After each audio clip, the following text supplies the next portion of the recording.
नमस्कार दोस्तों, आज हम बात करेंगे सुषुम्ना नाड़ी के बारे में। इस सुषुम्ना नाड़ी को कैसे खोलें, जिसके खुलने से आपको कई सारे लाभ मिल सकते हैं। जैसे कि आपका शरीर एकदम हल्का लगेगा, मानो जैसे रुई की तरह। इससे आपको आध्यात्मिक लाभ कई गुना ज्यादा मिलेगा। शरीर की तरफ से एकदम स्वस्थ रहेंगे। सुषुम्ना की वजह से ही सारे चक्र एक्टिवेट हो जाते हैं, क्योंकि दोस्तों सारे चक्र सुषुम्ना नाड़ी में ही होते हैं। इसीलिए सुषुम्ना एक्टिव होने के साथ साथ सारे चक्र भी एक्टिव हो जाते हैं। आपको लोक प्रलोक का आभास भी होने लगेगा। और भी बहुत सारी चीजें हैं जिनको बताने के लिए शब्द नहीं है। ये तो आपको सुषुम्ना में जाकर ही पता लगेगा। इस रास्ते पर आपको चलना ही पड़ेगा यदि आपको आध्यात्मिक होना है तो। दोस्तों, आपको सुषुम्ना में जाने के लिए ईड़ा और पिंगला को समझना बहुत जरूरी है, क्योंकि ईड़ा और पिंगला के बगैर सुषुम्ना में प्रवेश नहीं कर सकते हैं। दोस्तों, आपके दोनों नाक के छिद्रों को ईड़ा और पिंगला कहते हैं, जिनसे आप सांस लेते और छोड़ते हैं। आपका लेफ्ट साइड है, उसे हम ईड़ा कहते हैं, और जो राइट साइड है उसे हम पिंगला नाड़ी कहते हैं। जब आपकी सांस लेफ्ट से चले तो ईड़ा नाड़ी चल रही है, और जब आपकी सांस राइट से चले तो उसे हम पिंगला नाड़ी कहते हैं। नाड़ी का मतलब नस नहीं है दोस्तों। अगर आप अपने इस पूरे शरीर को खोल के डाल दें तो आपको तब भी ये नाड़ियां नहीं दिखेंगी, क्योंकि दोस्तों इनका कोई भौतिक रूप नहीं होता है। लेकिन जैसे जैसे आप बहुत ज्यादा मेडिटेशन करते जाते हैं, वैसे वैसे आप इन्हें देख सकते हैं, क्योंकि मेडिटेशन के जरिए आप बहुत अधिक सजग होते जाते हैं। ऊर्जा की गति जो होती है वो रेगुलर होती है, वह तय रास्तों से गुजर रही होती है। प्राण या ऊर्जा 72,000 अलग अलग रास्तों से होकर गुजरती है। तो दोस्तों, ईड़ा और पिंगला में बैलेंस लाना बहुत बड़ा काम है। यदि आपने इन दोनों में बैलेंस बना लिया तो आप एक बहुत अच्छा जीवन जी सकते हैं।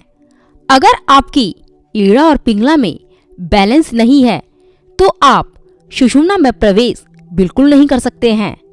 दोस्तों, यहाँ पर हम कुछ ऐसी चीजें करेंगे ताकि ईड़ा और पिंगला में बैलेंस बना सकें।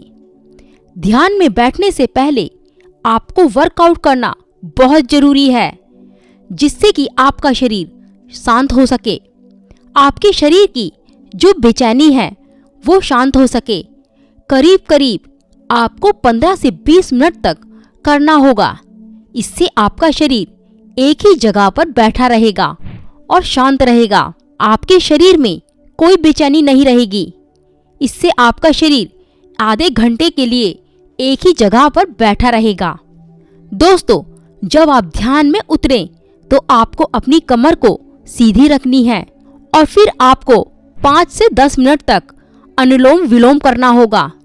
इससे आपकी ईड़ा और पिंगला दोनों ही खुल जाएंगी। दोस्तों, आपको बस थोड़ा सा ध्यान देना होगा। जब आपकी ईड़ा और पिंगला दोनों ही मूलाधार चक्र से कनेक्ट हो जाती हैं, तब आपकी सुषुम्ना नाड़ी कनेक्ट हो जाती है, क्योंकि यही सुषुम्ना नाड़ी मूलाधार से अटैच रहती है। और जब आपकी सुषुम्ना नाड़ी एक्टिवेट होने लगती है, तब आपकी जो सांस है वो बहुत धीरे धीरे चलने लगती है, मानो ऐसे कि जैसे नहीं चल रही है, लेकिन वो चलती रहती है, वो भी बहुत धीरे धीरे। और जब पूरे तरीके से सुषुम्ना नाड़ी चलने लगे तो आपकी ईड़ा और पिंगला नाड़ी आपकी मर्जी के हिसाब से चलेगी। ये ईड़ा और पिंगला नाड़ी आपके ही वश में हो जाएगी। दोस्तों, इसी को कुंडलिनी भी कहते हैं। जो सुषुम्ना नाड़ी है, उसी नाड़ी के अंदर दोस्तों सारे चक्र सोए हुए रहते हैं। उन्हीं चक्रों को भेदना होता है, यानी कि हर एक चक्र का लेवल होता है। जैसे कि आप मूलाधार चक्र पर आ जाते हैं, तो दोस्तों मूलाधार चक्र की क्या विशेषताएं हैं? दोस्तों, मूलाधार चक्र के जागृत होने से हमें कोई भी सिद्धि नहीं मिलती है।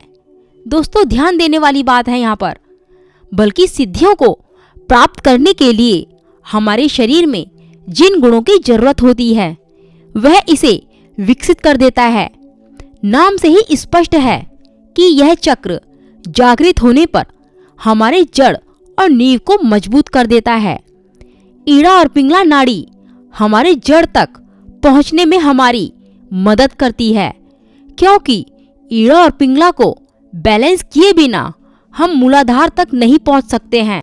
और जब मूलाधार तक ही नहीं पहुंचे तो हम बाकी के चक्रों को कैसे जानेंगे दोस्तों? ये हम जानते हैं कि सारे चक्र सुषुम्ना में ही स्थित हैं।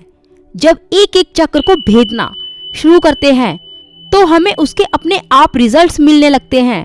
हमें किसी से भी कुछ भी पूछने की कोई भी जरूरत नहीं रहती है। ऐसे मानो कि किसी गुरु ने हमारा हाथ थाम रखा है, वो तुम्हें कहीं और फटकने ही नहीं देंगे।